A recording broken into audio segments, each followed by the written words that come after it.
YouTube, on se retrouve aujourd'hui pour les sorties littéraires de juin. J'espère que vous avez le temps, prenez un petit café, un petit thé, j'en sais rien ce que vous voulez, parce que j'en ai noté 45 et franchement, j'ai pas tout noté. Je sais, j'en ai vu d'autres, il y a des tomes 2 qui sortent que je n'ai pas noté. J'ai pas lu les tomes 1, donc je me suis dit que ça servait à rien, ou je les ai même pas dans ma palle ni rien, mais juin d'habitude, dans ma tête, il y avait moins de sorties que ça. J'ai pas de Comics Prince, désolée. Désolée. Mais juin, dans ma tête, il y avait vraiment moins de sorties que ça. Pour moi, en fait, c'était vraiment les grosses sorties, c'était mai, puis juin un petit peu, et après, juillet, souvent, ça commence à se terminer, tu vois. Et là, je pense qu'en juillet, en effet, ça va se terminer, il y a que des vacances pour les maisons d'édition, mais à partir d'août, ça va être chaud. Ça va être chaud. Voilà. Bon, du coup, j'ai déjà plein de tomes 1 et de livres aussi qui sortent en juin. J'en ai 3 à lire, qui sortent en juin, je crois. Et après, je vous ai pris en gros les tomes 1 pour vous montrer le début de l'histoire des tomes 2 qui arrivent, que j'ai pas forcément encore lu, mais pour me redonner un peu envie de lire avant la sortie de la suite. Je commence avec de l'auto-édition, je crois. Il me semble que c'est de l'auto-édition, et je trouve ça super cool de commencer par ça. C'est mis au 1er juin, après est-ce que ça sera vraiment au 1er juin? Je ne sais pas. Oui, je vous ai viré. Mais j'ai commencé par ça, c'est de l'auto-édition, je l'ai vu, c'est en e-book, et rien que le nom, La tueuse de prince de Sophie Tremblay, je trouvais que c'était déjà très prometteur. On vous dit... Dans l'ombre, elle est une légende, au palais, elle devient invisible. Anita appartient à l'ordre de l'ombre, une confrérie d'assassins aussi mystérieuse que redoutée. Sa nouvelle cible, Weylan, le prince d'Asta, héritier charismatique et aimé de tout un royaume. Pour l'approcher, elle s'infiltre au palais sous l'apparence d'une simple domestique. Mais derrière les masques et les dorures, rien ne se passe comme prévu, et quand le devoir de tuer se heurte à des émotions qu'elle croyait enfouies, Anita devra choisir rester l'arme parfaite ou devenir bien plus que cela. Clairement, c'est de la romantasy, ok. Mais j'aime bien le fait que ça soit la nana, l'assassin, vers le prince en plus. Vous savez que j'adore la royauté dans les bouquins. Donc clairement, la tueuse de prince, assassin plus royauté, je dis oui. Je dis oui, take my money, tu vois. Surtout que du coup, je crois que... Alors moi, je l'ai vu en Kindle, je crois, et je crois qu'il est dans l'abonnement Kindle, si jamais vous l'avez. Ouais, il est dans l'abonnement Kindle à partir du 1er juin. Moi, j'ai l'abonnement Kindle, donc clairement...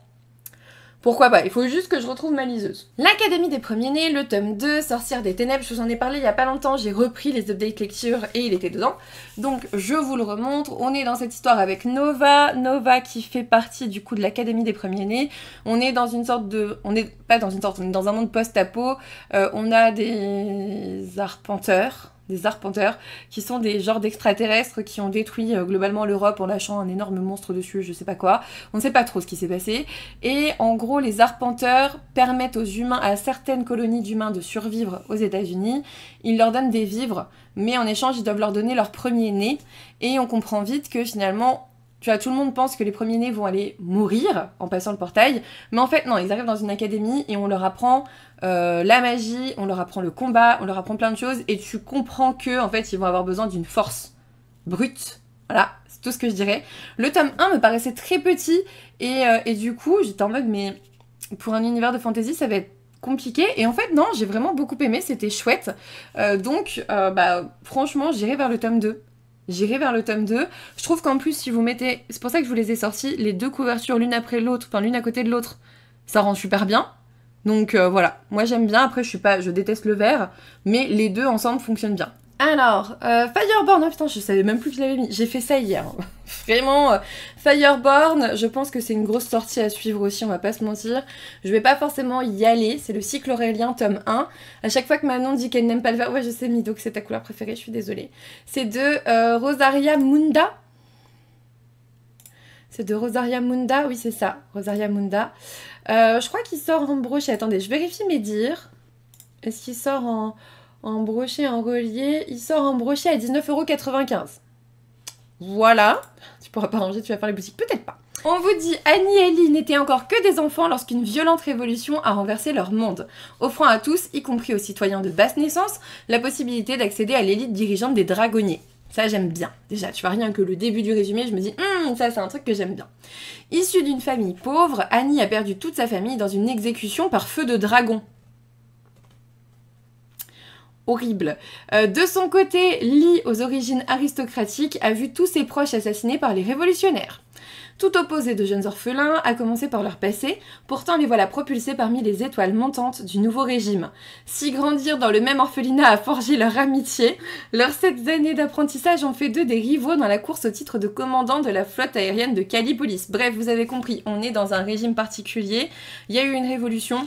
Et en gros, même les pauvres peuvent devenir dragonniers, qui est en gros faire partie de l'élite dirigeante. Et du coup, on a 2 orphelins.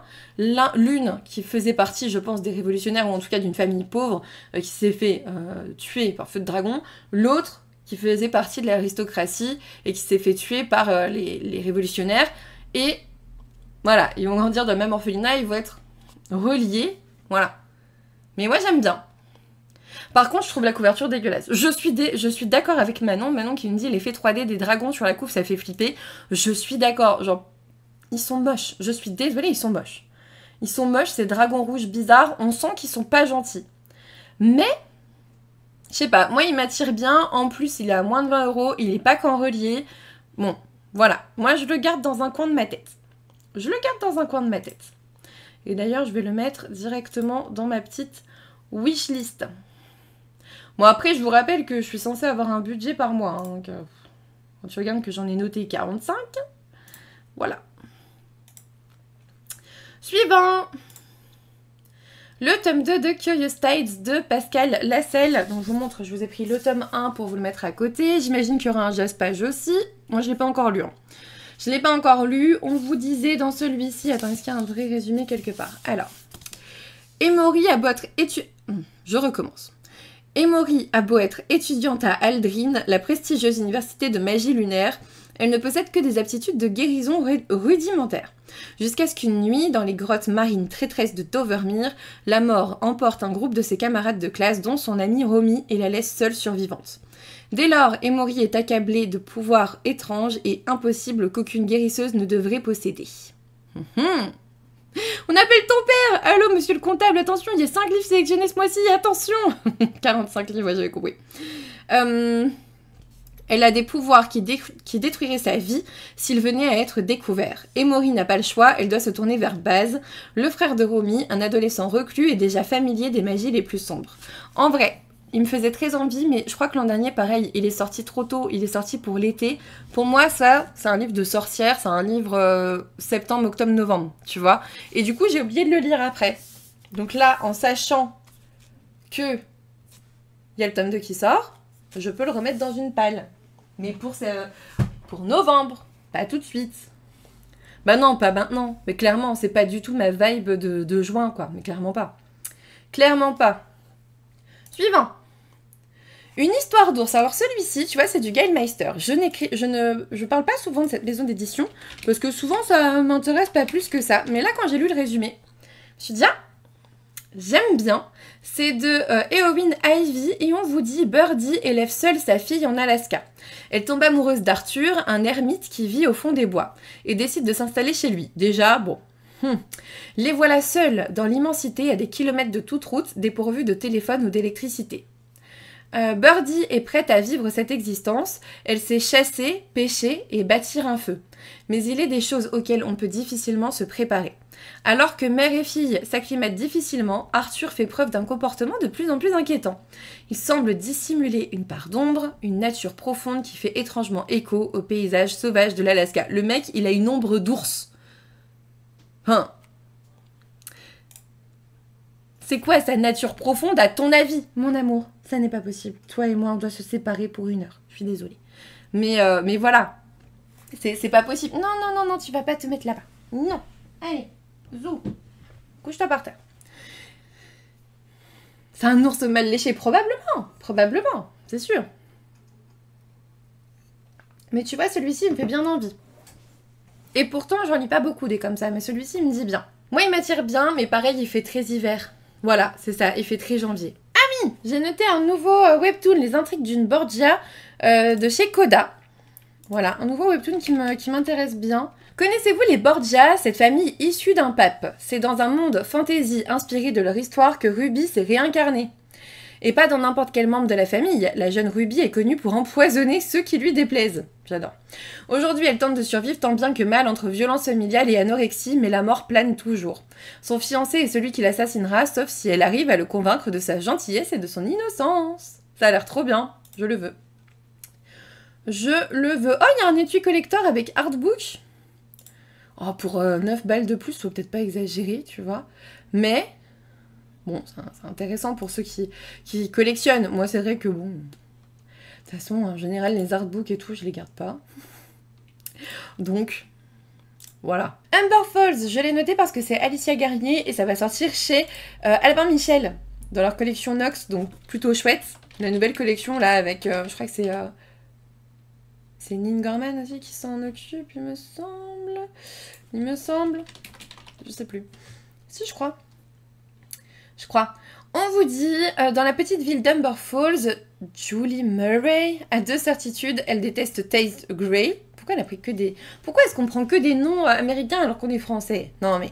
Donc Julie Murray a 2 certitudes. Elle déteste Tate Gray depuis qu'il lui a volé son rêve et elle doit absolument remporter le concours de pâtisserie locale pour sauver son salon de thé. Son seul obstacle, Tate lui-même. À croire qu'il met autant d'énergie à être en travers de sa route qu'à être scandaleusement séduisant. Difficile d'imaginer qu'ils étaient inséparables par le passé. Dans leur routine quotidienne de piques assassines et de regards noirs, ça par contre j'aime bien, Tate débarque avec la proposition la plus inattendue et absurde qui soit, jouer sa petite amie devant ses parents qui désespèrent de le voir se ranger. C'est du fake dating. Tu vois? Une romance small town, ouais c'est ça, c'est une petite ville un peu mode campagne où tout le monde se connaît. Ouais, c'est ça. Mais non, mais c'est du fake dating. Je le veux. En plus, jamais lu d'Alicia Garnier, ça pourrait être l'occasion. Bon, je le mets dans ma wishlist. Voilà. Ah merde! C'est pas dans la wishlist que je voulais mettre, c'était dans les sorties. Bon, tant pis, on verra ça plus tard. On verra ça plus tard. Ouais, c'est vrai, Kyriline. Bon. C'est vrai que j'ai pas vu, donc... Enfin, j'ai pas suivi. Toutes ces sorties de juin à devoir mettre en place, je suis déjà en PLS, il me faudrait des tables de 15 mètres de long. Mais oui, c'est ça le problème. Suivant! Funny Story d'Emily Henry chez Hauteville. Celui-ci, c'est le résumé vraiment qui m'a donné envie parce que autant la couverture, elle ressemble à plein d'autres couvertures, franchement. On ne va pas se mentir. Mais dans le résumé, on vous dit « La vengeance est un plat qui se mange à 2 ». Daphné adorait la façon dont son fiancé Peter racontait leur histoire. Leur coup de foudre, leur retour dans sa ville natale au bord du lac, jusqu'à ce qu'il ajoute un chapitre final inattendu. Il était en fait amoureux de sa meilleure amie d'enfance, Petra. Le bâtard. Franchement. C'est ainsi que Daphné se retrouve en coloc avec Miles, l'ex de Petra, qui vient lui aussi de se faire larguer. Ils n'ont rien en commun, sauf un cœur brisé, une bonne dose de rancœur et une idée folle, s'afficher en couple pour semer le trouble. Encore du fake dating. Tout est faux, bien sûr. Aucune chance que Daphné oublie l'amour de sa vie avec ce mec qui porte des crocs et écoute des balades déprimantes toute la journée. Ce serait ridicule, non ? Franchement, ça fait super envie. Ça fait super envie, vous êtes pas d'accord? La Lame des Glaces, donc l'écho des promesses au tome 1 de Marianne P. Michael. Pour le coup, c'est un Lost Kingdom. Donc je disais, je pense que l'e-book doit sortir en début de mois et le brochet relié en fin de mois, je pense. Je pense. Oui, du bruit. On vous dit, dans un empire où le danger rôde à chaque ombre, 2 femmes au destin lié pourraient tout changer. Donc on va suivre Adélaïde de Flores, marquée par un passé brisé et contrainte de fuir les siens, qui a appris à se cacher pour survivre. Mais lorsque la menace qui gronde de l'autre côté des montagnes perturbe son fragile équilibre, elle s'engage auprès d'une troupe de mercenaires pour reprendre le contrôle de sa vie et protéger sa famille. À la tête des défenses du duché du Nord, on va suivre aussi la grande duchesse Tyra Wintergard, dotée d'un mystérieux pouvoir. Elle doit faire face à une conspiration qui dépasse les frontières de l'Empire. Entre alliances précaires et ennemis invisibles, elle s'apprête à livrer une bataille où même le froid implacable des montagnes pourrait vaciller. Dans cet univers où l'amour peut être une faiblesse et la magie une arme, Adélaïde devra trouver en elle une force insoupçonnée. Apparemment, on est sur des fausses identités, héroïne badass, romance sapphique, donc plutôt chouette. Et surtout, ça change un peu d'habitude chez Lost Kingdom, c'est chouette. C'est chouette, on aime Manon, on like.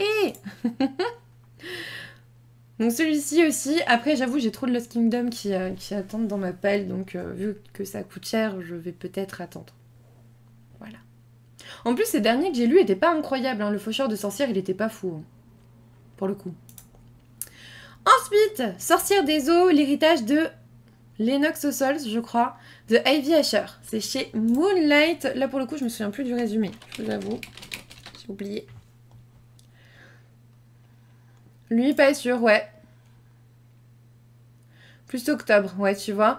Mon nom est Lennox Osseus, mais vous pouvez m'appeler la sorcière des eaux. On va l'appeler la sorcière des eaux, ce sera plus facile. Je n'aurais jamais cru que les eaux me choisiraient. La magie était censée revenir à un autre membre de ma famille. Je comptais là-dessus. Mais grand-mère Ruby est morte, et voilà que les eaux trônent sur la table de ma cuisine. Je pensais que les conflits familiaux seraient mon plus gros problème. Pourtant, j'ai à peine le temps de trouver un familier avant que les vrais ennuis viennent frapper à ma porte.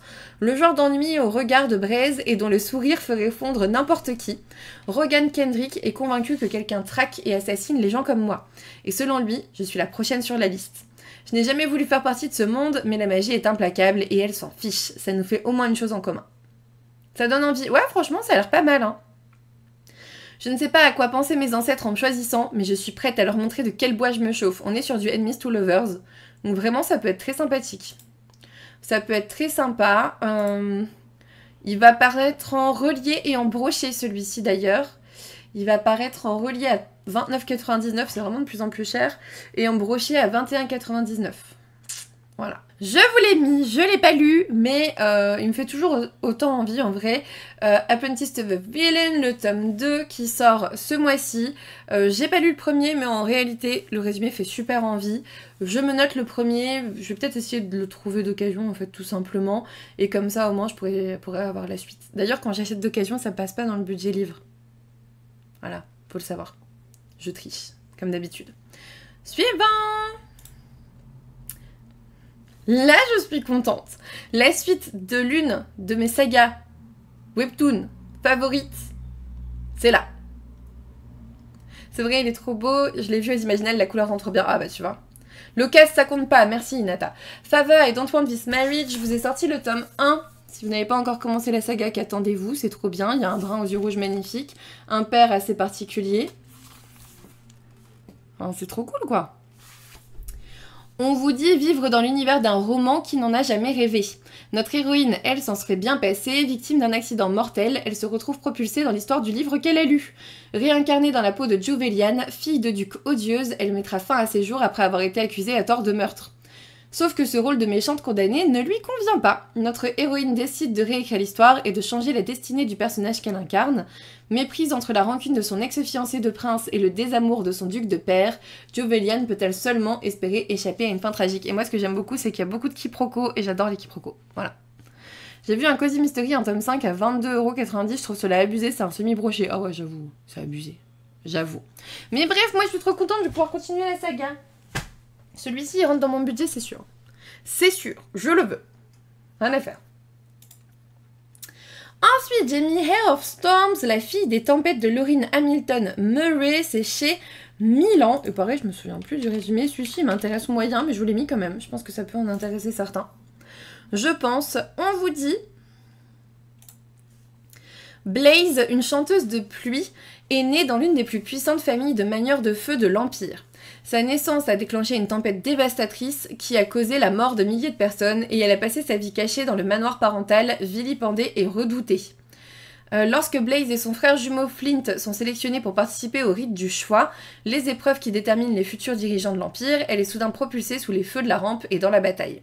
À Corcaval, la capitale de l'Empire, la jeune femme doit naviguer entre ses adversaires qui ne reculeront devant rien pour accéder au trône, le charme du fils de l'empereur et ses propres pouvoirs.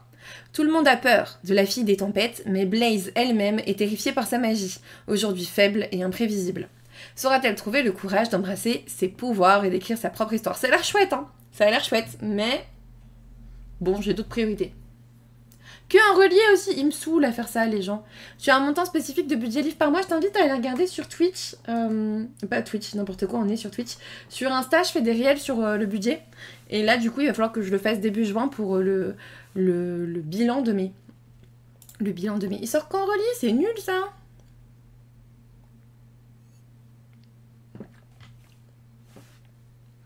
Ah ouais. Attends, non. Pourquoi je le vois pas?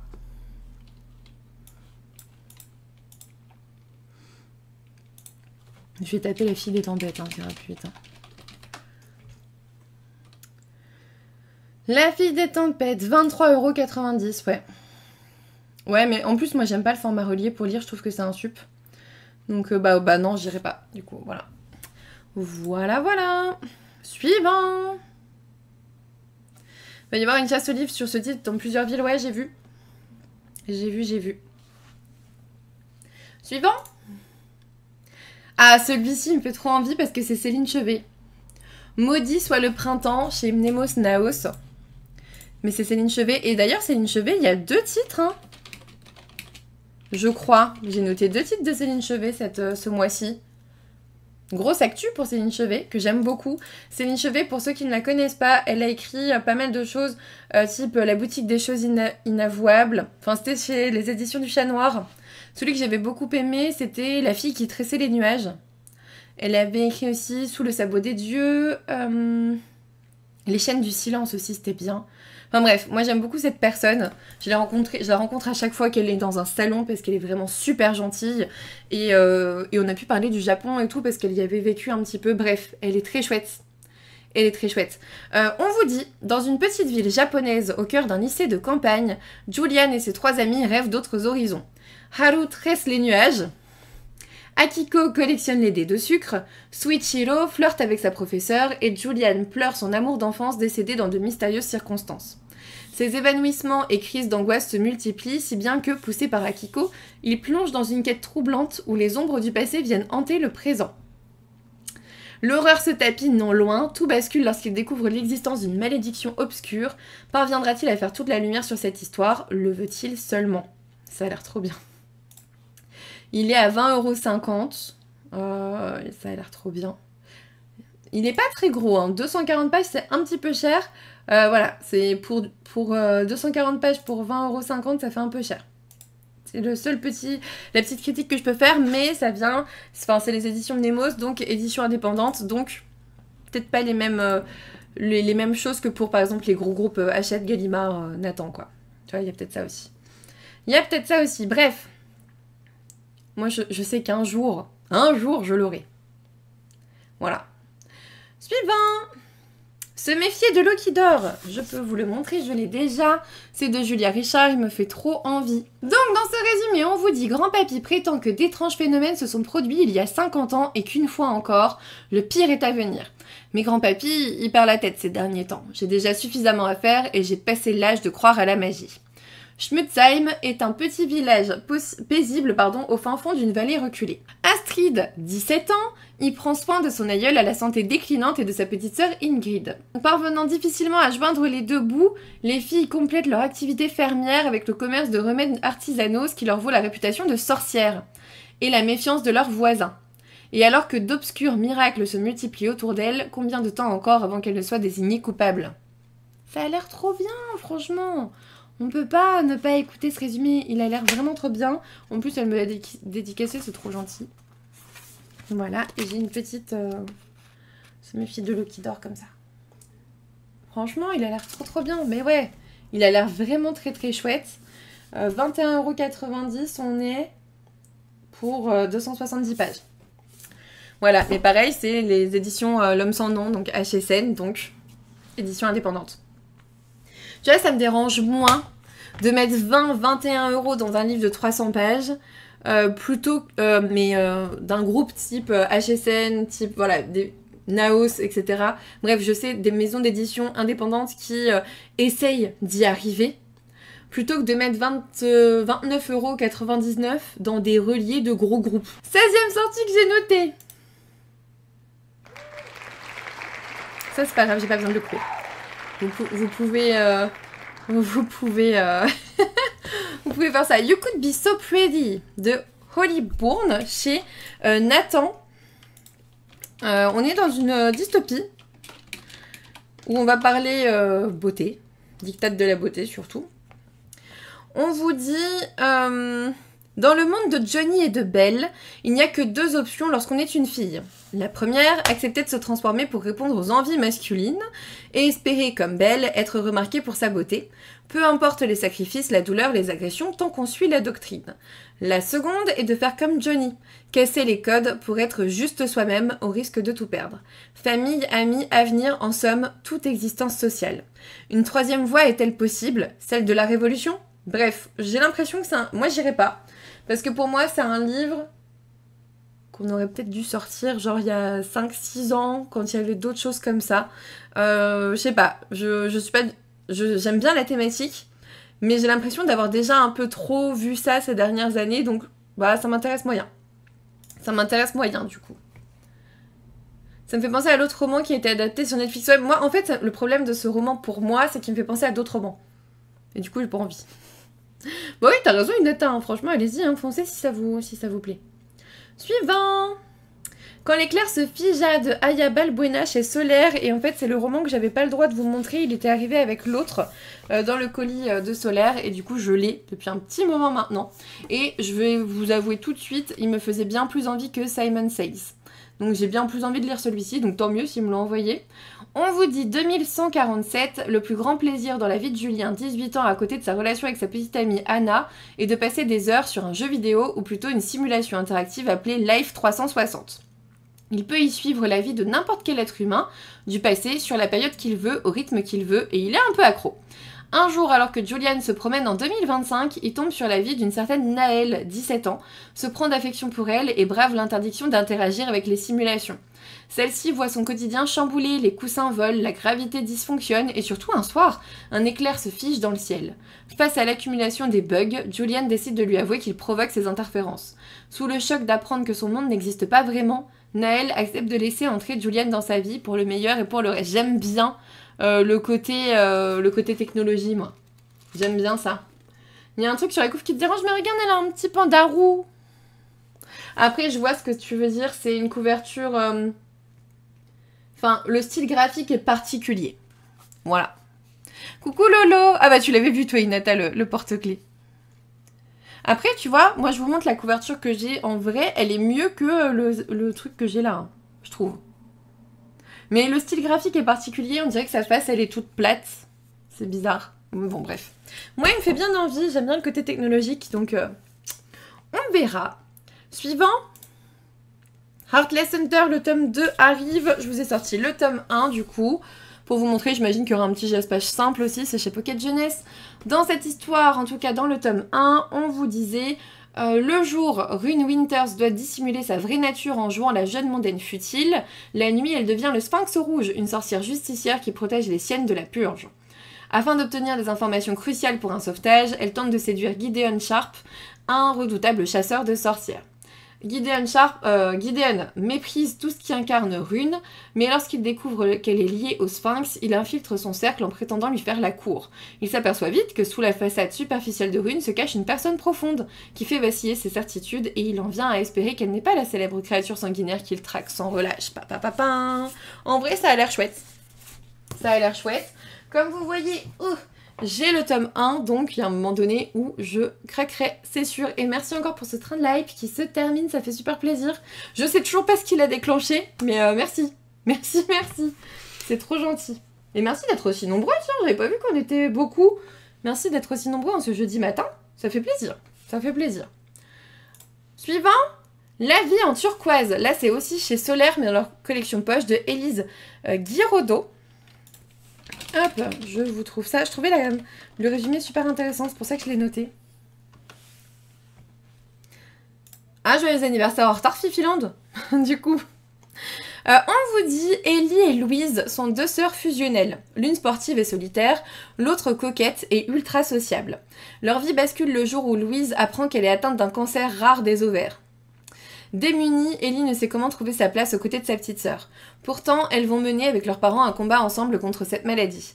Et en gros, c'est un roman à deux voix, on vous dit, qui retrace au quotidien des malades l'impuissance des aidants. Moi, c'est pas un roman vers lequel je vais aller. Enfin, ça me rappelle trop le taf, c'est pas possible. Mais je me suis dit que ça pouvait peut-être vous intéresser. Voilà. Il est déjà sorti chez plusieurs maisons d'édition, de ce que je vois, il y a Lézard Démo qui l'avait sorti. Et là, du coup, chez Solaire, il sort en version poche. Ça va et toi Lolo? Comment ça va en ce jeudi férié? Suivant. Là où les étoiles filantes tombent, c'est chez Cotoon le tome 2. Moi j'ai le tome 1, je ne l'ai pas encore lu, mais du coup je vais en profiter. On vous dit... Il était une fois, le monde magique de Tabel peuplé de créatures fantastiques où chaque pluie d'étoiles filantes annonce la naissance d'une sorcière. Effie est la 77e d'entre elles à voir le jour, mais son familier manque à l'appel. Très vite, elle rencontre Monsieur Bibi, un chat qui, lui, a perdu sa sorcière. Privés de leur moitié, ils partent ensemble en quête de réponse sur le destin qui les lie. Voilà, et on est sur ce type de graphisme. C'est assez sombre, je trouve, pour du Cotoon. C'est pas le même papier que d'habitude. Donc à voir. À voir si ça me plaît ou pas. À voir si ça me plaît ou pas. Suivant. Je l'ai montré, je l'ai reçu hier. Ou avant-hier, je sais plus. Le tourbillon des possibles de Clara Hérault. Le petit nouveau de Clara Hérault qui fait trop envie. On vous dit, fraîchement diplômée d'un master en cinéma et dans l'attente de trouver un travail dans ce milieu, Léonie retourne chez sa mère à Ardelot. Loin de ses amis, de ses repères et du sentiment de liberté qu'elle chérissait quand elle vivait à Paris. Pour elle, c'est un retour amer à la case départ, même s'il n'est que temporaire. Lorsqu'elle recroise Samuel, avec qui elle a partagé une histoire d'amour l'été de leurs 18 ans, elle voit une occasion de se distraire de cette période morose. Pas d'attache, rien de sérieux, puisqu'elle va bientôt repartir. Du moins, c'est ce qu'elle croit, car la recherche de travail se révèle plus longue que prévu. En même temps qu'elle trépigne sur la ligne de départ de sa vie d'adulte, Léonie sent monter la peur de voir ses plans s'effondrer et le vertige de devoir choisir. Franchement, je veux lire tous les livres de Clara Hérault, même si Nos plus belles années me fait moins envie. L'effet boule de neige m'a beaucoup plu. Je suis allée à sa dédicace à Montreuil l'an dernier et j'adore cette personne. Elle est d'une douceur et d'une gentillesse, d'une bienveillance. Je veux la voir tous les ans. Voilà. C'est devenu l'une de mes autrices phares. Alors j'ai lu qu'un seul livre, mais j'aime trop. J'aime trop ce qu'elle fait, j'aime beaucoup les thématiques qu'elle aborde. Et je sais que les coquillages ne s'ouvrent qu'en été, c'est sur les sœurs. Et en fait, j'avais trop aimé l'effet boule de neige et j'avais peur de pas autant aimer celui de l'année dernière, du coup. Mais là, c'est bon, je vais lire les deux et au pire, il me restera Nos plus belles années que je n'ai jamais acheté. Voilà. C'est tout. C'est décidé. Suivant. Modern Divination, je sais pas, de Isabelle Agadjanian chez Corrigan. Je l'ai pas demandé celui-là, je crois. Je ne crois pas. En même temps, j'en ai d'autres à lire, donc j'en redemande pas quand c'est comme ça. On vous dit... Pour Aurélia... Ah, en plus, c'est les sorcières, j'en peux plus des sorcières. Pour Aurélia, une sorcière de 23 ans, il n'est pas facile de trouver un équilibre entre sa vie normale et sa vie magique. Elle vient d'être acceptée comme étudiante à l'université de Cambridge et espère pouvoir enfin y vivre normalement. À condition de respecter une règle, ne jamais révéler qu'elle est une sorcière. Mais le jour où une amie d'Aurélia est retrouvée avec une épée plantée dans le thorax, la jeune femme comprend qu'elle est en danger, d'où son deck. Un redoutable ennemi chasse ses sorcières pour s'emparer de leur pouvoir. Pour sauver sa vie, elle accepte à contre-cœur l'aide du très arrogant et mystérieux Théodore qu'elle va aimer tout de suite. Voilà. Je suis pas la seule à trouver trop de sorcières en ce moment. Je trouve que ça fait 2 ans où on se bouffe des sorcières tout du long. Je n'en peux plus. Moi, ça a jamais été une thématique qui m'attirait beaucoup, les sorcières. Suivant. Fallen Wings de Anna Waterworth chez Bayard. Dans la citadelle d'Apolis, les dieux accordent des dons à quelques élus. Ça aussi, il y a beaucoup cette thématique-là aussi. Bien que les dieux soient généreux, il existe un tabou. Posséder plus d'un pouvoir. Ici, Ikari possède le don de guérison et passe ses journées à soigner les autres, y compris le ténébreux Kazel, un démon fait prisonnier. Et c'est vers lui qu'Ikari se tourne lorsque des démons surgissent des enfers et kidnappent sa sœur jumelle, Séphie, qui possède 2 dons. Avec son aide, elle pourra peut-être sauver Séphie, même si cela signifie se laisser pousser des ailes et s'opposer au diable lui-même. Franchement, celui-ci m'intéresse beaucoup par contre, tu vois.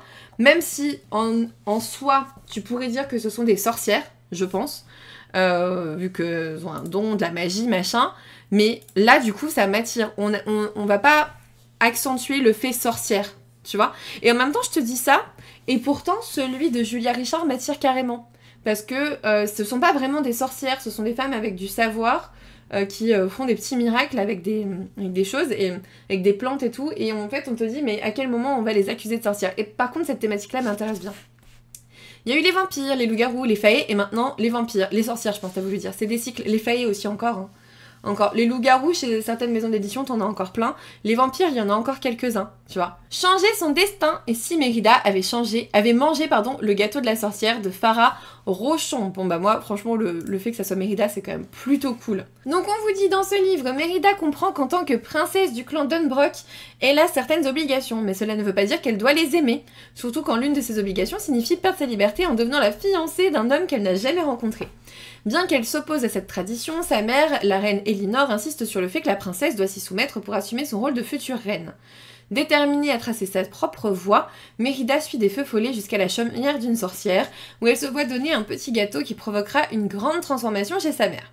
Mais au lieu de donner à Elinor le gâteau de la sorcière, Mérida le mange elle-même. Elle se réveille dans le passé avec une Elinor adolescente qui lui tient un couteau sous la gorge et l'accuse d'espionnage. Mais son arrivée empêche Elinor et Fergus de se rencontrer.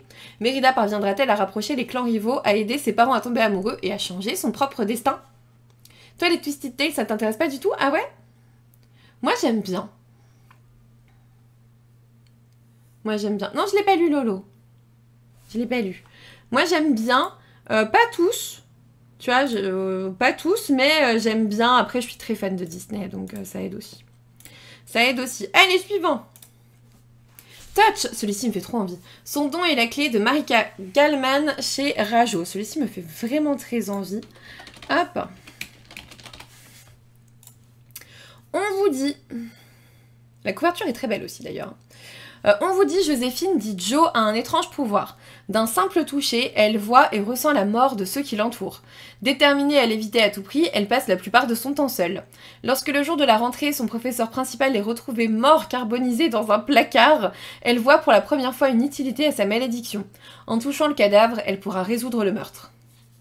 Seulement, lorsqu'elle met son plan à exécution, elle découvre que la dernière vision de son prof est les yeux bleus hypnotisants du nouveau, Milo, arrivé au lycée le matin même.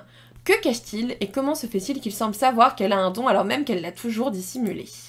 Mort, et voilà, le mot magique. Ah ouais, franchement, ça a l'air trop bien. Il a l'air vraiment chouette celui-là, je trouve. Il a l'air vraiment très chouette. Il a l'air vraiment très chouette. Puis la couverture est vraiment très belle à voir en réalité comment il est imprimé et tout, mais...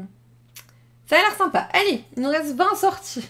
Le loup et le serpent de Rebecca Robinson, je pense, chez Bragelonne. Alors, celui-ci, je sais plus du tout de quoi il parle. C'est les cités de Sel, tome 1. On vous dit, l'empereur d'Astéria a fait de sa fille Vaasa une arme redoutable. Mais lorsque sa mère meurt, victime d'une terrible magie noire, Vaasa se retrouve contaminée à son tour.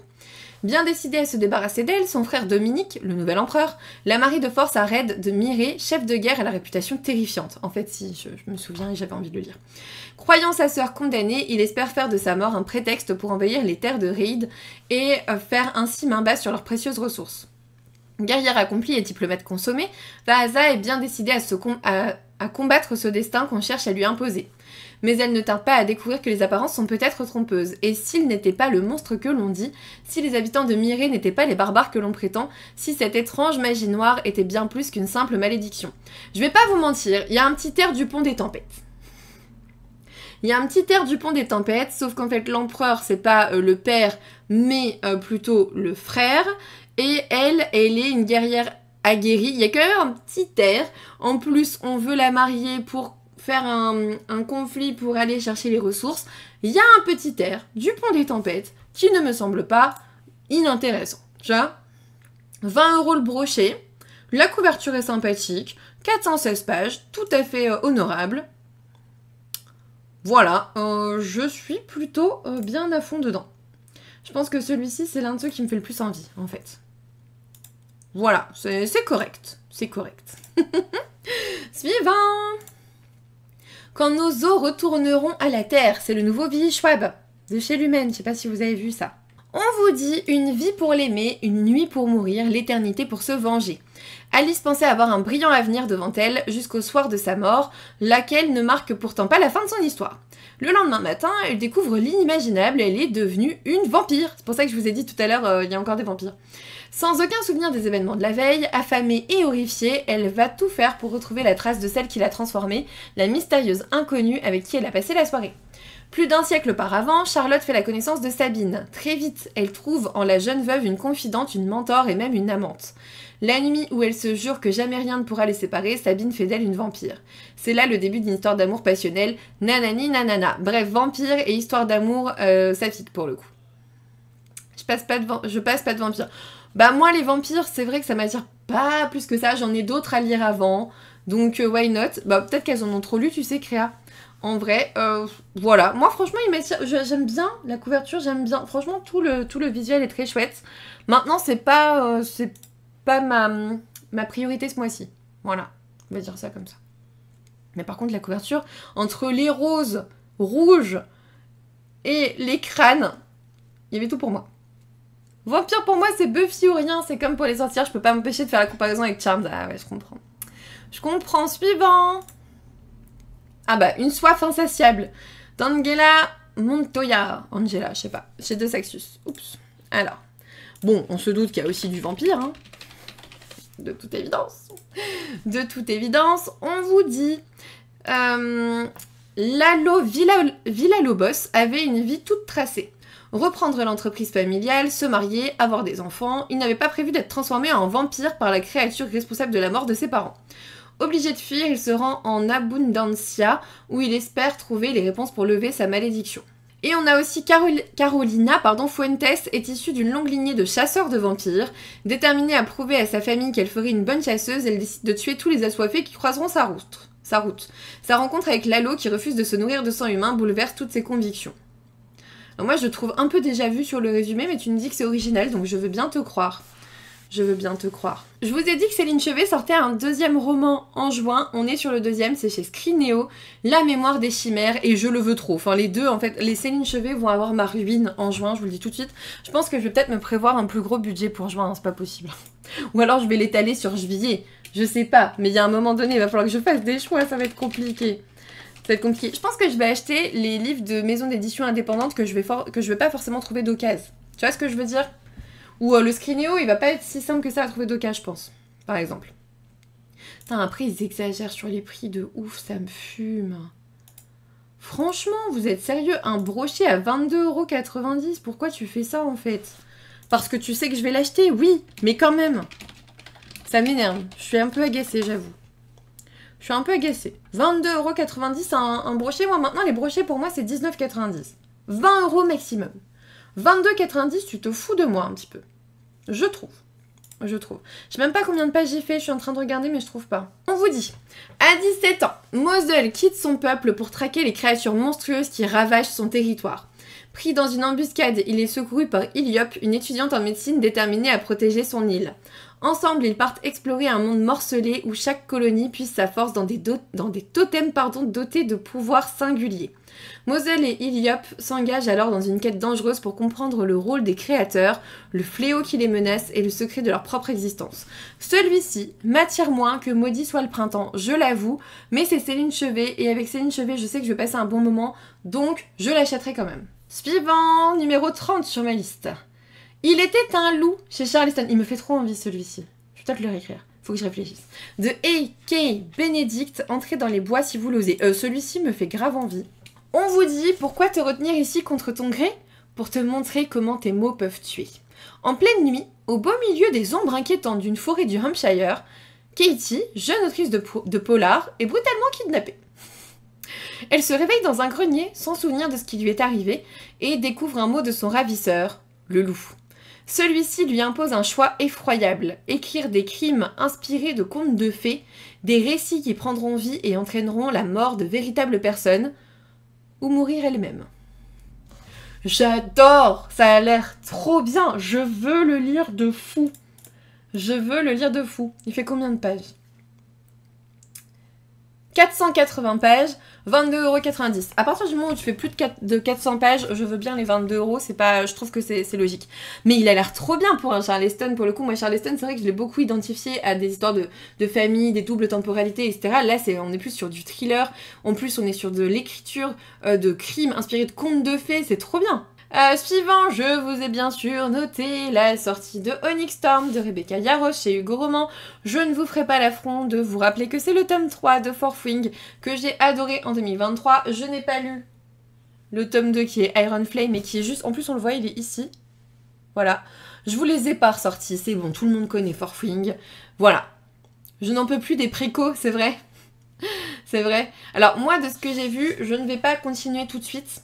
Le tome 1, je l'ai adoré, je l'ai surkiffé. Je me souviens de tout ce qui s'y passe. Vraiment, en fait, je l'ai tellement aimé que c'est l'un des seuls livres pour lequel je peux dire je me souviens vraiment de l'histoire. Alors que la plupart du temps, même si j'ai beaucoup aimé, je me souviens pas de tout, tu vois. Mais j'étais tellement investie dans ce livre que je m'en souviens très bien.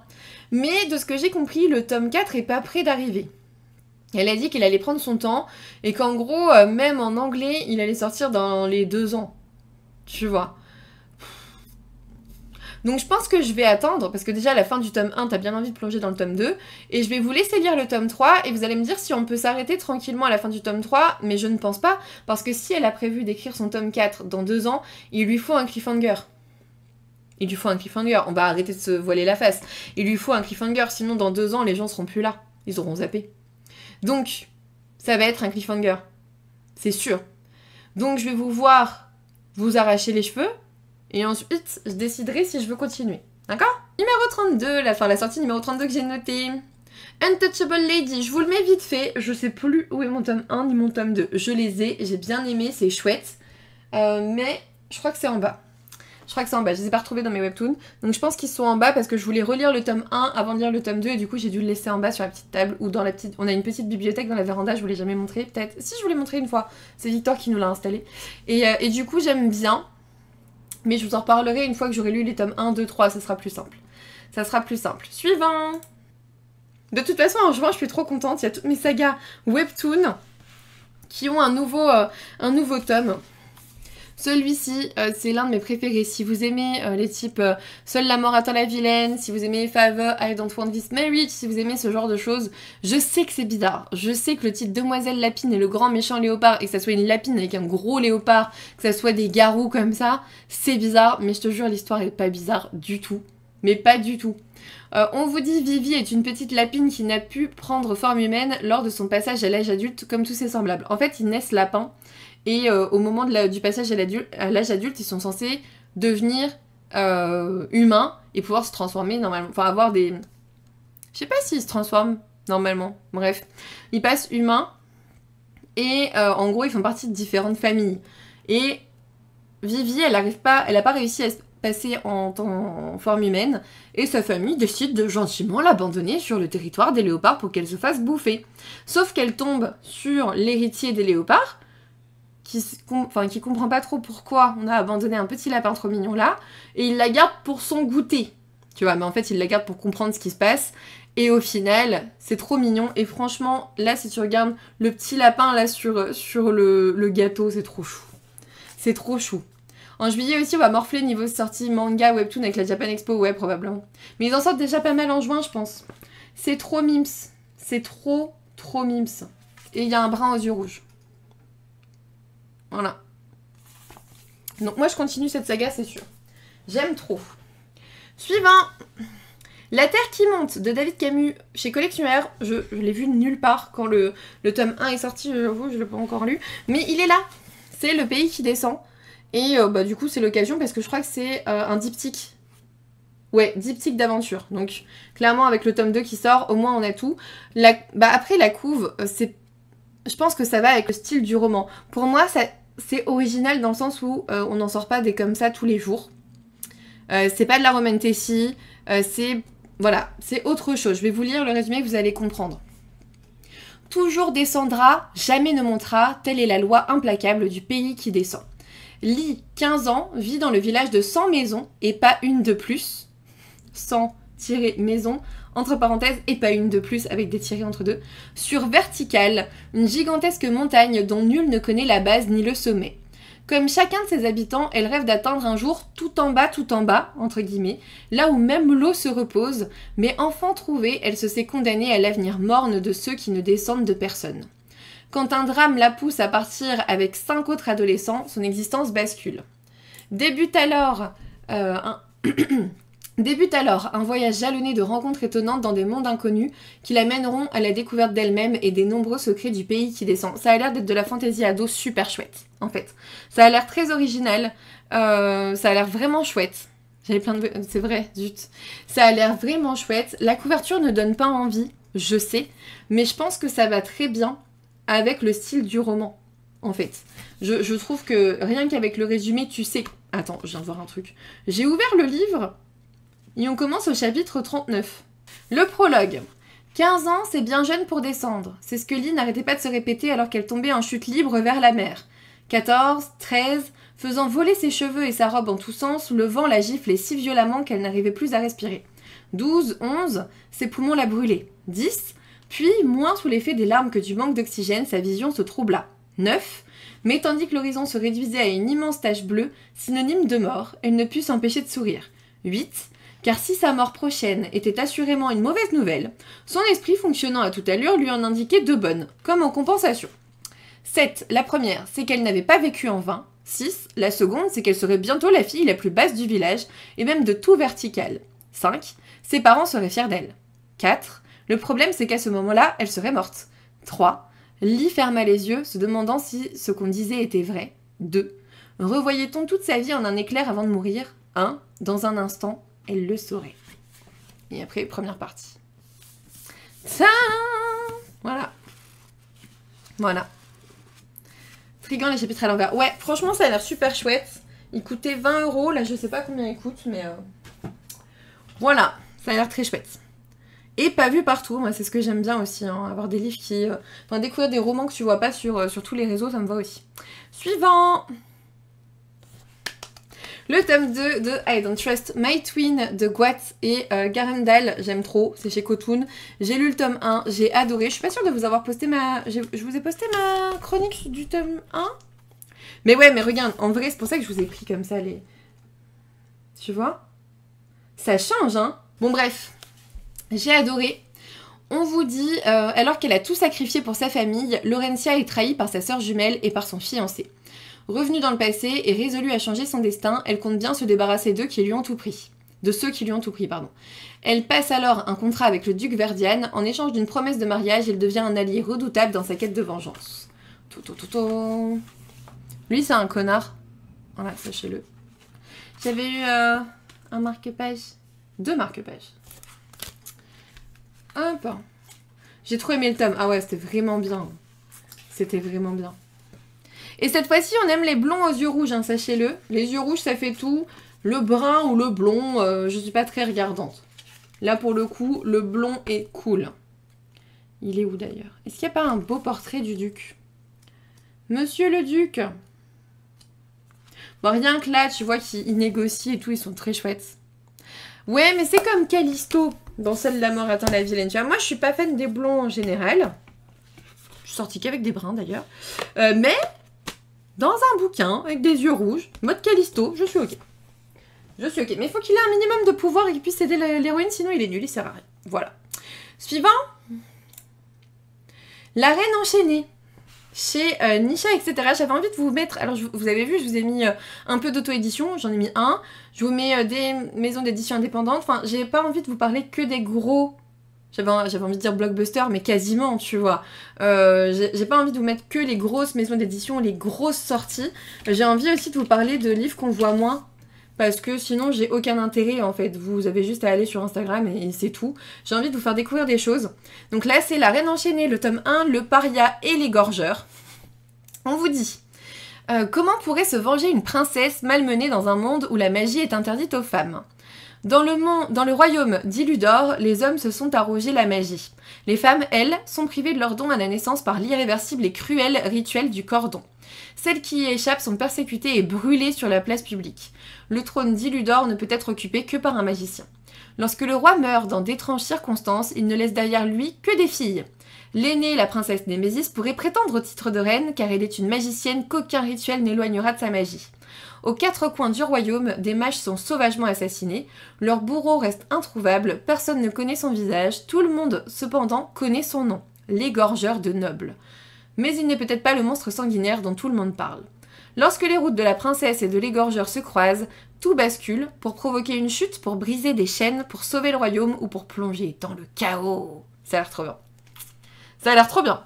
Voilà, c'est tout. Moi, je trouve que ça a l'air beaucoup trop bien. Donc, j'avais envie de vous le noter. J'avais envie de vous le noter. Je pense que tu as un message féministe aussi intéressant. Et là, tu vois, comme on ne parle pas vraiment de sorcière, mais de mage, et ben ça passe. J'ai un blocage, hein. J'ai un blocage, je pense. Ensuite... Bien sûr, j'ai noté la sortie du tome 7 de Seule la mort attend la vilaine. Ce qui me désole, c'est que moi j'ai lu Seule la mort attend la vilaine, je l'ai avancé de ouf sur une plateforme webtoon numérique après la sortie du tome 1. Et du coup, je pense que j'ai déjà lu ce tome 7 il y a des années. Mais c'est pas grave, je vais me refaire toute la saga, j'aime trop, ça fait longtemps. Ça fait longtemps, je vous ai ressorti le tome 1 qui ressemble à ça. Et l'histoire, c'est après avoir enchaîné les parties du dernier jeu mobile à la mode, une jeune femme s'endort. À son réveil, elle se rend compte qu'elle s'est réincarnée dans un des personnages du jeu, Pénélope, la fille adoptive du duc Eckhart. Elle joue le rôle de l'antagoniste, celle dont la mort est assurée à chaque partie. Et du coup, son but, c'est de pas mourir, en fait. Avec mon chouchou, j'aime beaucoup lui aussi, je l'aime beaucoup aussi. De toute façon, en vrai, je les aime tous. En vrai, si tu cherches bien, je les aime tous. Vraiment, si vous aimez tout ce qui est Reliana, enfin, vous savez comment Reliana a survécu au manoir White tout ce qui est, même Demoiselle Lapine, etc. Franchement, je les mets tous dans le même panier, c'est trop bien. Voilà, c'est trop bien. Un jour, il faudra que je vous mette que les tomes 1 de mes webtoons préférés, parce que vraiment, voilà. Sauf les frères, je les aime pas. Ouais, ça, je peux comprendre. Je peux comprendre. Suivant. Ruins of Love, Court of Gods. Et là, vous allez voir, c'est un petit peu différent. C'est de la romantasy, c'est de Kristen Rivers chez Hugo Roman. Et si je l'ai noté, c'est parce que ça change un petit peu des dieux grecs et tout ça. Ouais, on est d'accord. Moi, c'est exactement ce que je me suis dit. On reprend les mythes de l'hindouisme. Donc, après un énième scandale, Shiva est convoqué devant le comité divin. Le verdict est sans appel. Il a le choix entre une damnation éternelle ou de sérieuses séances chez un psychologue, deux options qui reviennent aux mêmes pour le dieu de la destruction. Pleine de bonne volonté, Parvati se propose pour remplir ce rôle. La petite sœur du dieu Vishnu, c'est comme ça qu'on dit, n'a beau être qu'une humaine, sa réputation parmi les divinités hindoues la précède. Une empathie sans égale, une bienveillance hors du commun, une patience à toute épreuve. Et de la patience, elle en aura besoin car Shiva n'est pas là pour coopérer et il compte bien le lui faire comprendre. Plutôt souffrir pour l'éternité que de se soumettre aux bonnes mœurs de l'humanité. Toutefois, il découvre rapidement que Parvati s'avère bien plus intéressante qu'elle n'en a l'air et surtout bien moins parfaite. S'il est vrai que les opposés s'attirent, rien ne se brise aussi fort qu'un cœur de glace. En vrai, il me fait super envie celui-là. Il me fait super envie. En plus, il est à 19 €. Donc moins de 20 €, un brochet, 368 pages, c'est correct. On va rester sur le c'est correct, je te jure. C'est correct. Moi, je suis désolée, je trouve que ça va. Ça va. Allez, suivant. Donc, De gris et d'or d'Iris Blakely chez Lost Kingdom. Alors. Dans cette histoire, on vous dit... Irina est une artiste réputée au palais Zolotoy, où elle divertit les courtisans grâce à sa manipulation virtuose de la lumière. Déterminée et indépendante, elle ne vit que pour sécuriser son avenir et celui de sa sœur Sophia. Lorsque la vie de cette dernière est menacée, les projets d'Irina sont réduits à néant. Elle est prête à user de toutes ses relations pour retarder l'exécution de sa sœur, y compris à devenir l'instrument du roi qui lui demande de s'impliquer dans une enquête criminelle de la plus haute importance en échange d'un délai. Le révéleur Pavlovitch est chargé de l'affaire. Revêche et idéaliste, il préfère travailler seul, car ce qui ressemble à une simple série de meurtres pourrait dissimuler une menace d'envergure. Prise au piège de machinations magiques et politiques, Irina ne pourra plus détourner les yeux des injustices qui l'entourent. On est sur des complots, fantaisie, romance, tout ça, ça a l'air chouette. Je dirais pas forcément l'acheter, mais si je pouvais le découvrir en vrai, ça serait sympathique. Voilà. Si j'en avais l'occasion... ça a l'air sympa, t'as le côté courtisane, elle doit protéger sa sœur, t'as un enquêteur. Voilà, ça change un peu. Suivant. L'année où j'ai appris à aimer de K.L. Walters et chez Comet, c'est le même auteur ou la même autrice que... Attends. L'été où ma vie a changé. Bah là, c'est l'année où j'ai appris à aimer. On suit Madeline Fisher-Michaels, n'arrive pas à croire que son frère se soit fiancé sans prévenir personne. Surtout que Mads n'a jamais été fan de Cathy, sa fiancée, et elle craint de le perdre si elle ne fait pas un effort maintenant. C'est clair, ils sont trop longs. Donc, quand Cathy lui demande d'être sa demoiselle d'honneur, elle accepte à contre-cœur. Lorsqu'un jeu de action ou vérité révèle l'absence totale de vie amoureuse de Mads, les autres filles s'unissent pour lui trouver un cavalier pour le mariage. Alors qu'elle préférerait passer son temps avec son meilleur ami Connor ou jouer au hockey sur gazon, Mads se retrouve alors à enchaîner une série de rendez-vous désastreux. Mais voilà que tout à coup, son cœur se retrouve tiraillé. Entre Connor, le garçon d'à côté qui la connaît mieux que personne, et Marco Alvarez, un ancien camarade de classe qui sait comment la pousser à bout, et vers certains de ses nouveaux prétendants, alors que... Attends, mais ça veut rien dire? Ah oui, son cœur se retrouve tiraillé entre Connor, le garçon d'à côté qui la connaît mieux que personne, et Marco Alvarez, un ancien camarade de classe qui sait comment la pousser à bout, et vers certains de ses nouveaux prétendants. Ok, c'est bizarre. Alors que le mariage approche, Mads doit trouver qui sera son cavalier tout en s'assurant que son frère ne fait pas la plus grosse erreur de sa vie avec la petite Cathy. Pam pam pam pam. Ça a l'air sympa, ça fait très lecture d'été, pourquoi pas en vrai. Pourquoi pas. Il reste 5 sorties à vous montrer les gars. Les Jumeaux Croche-Mort, le tome 3, encore une fois.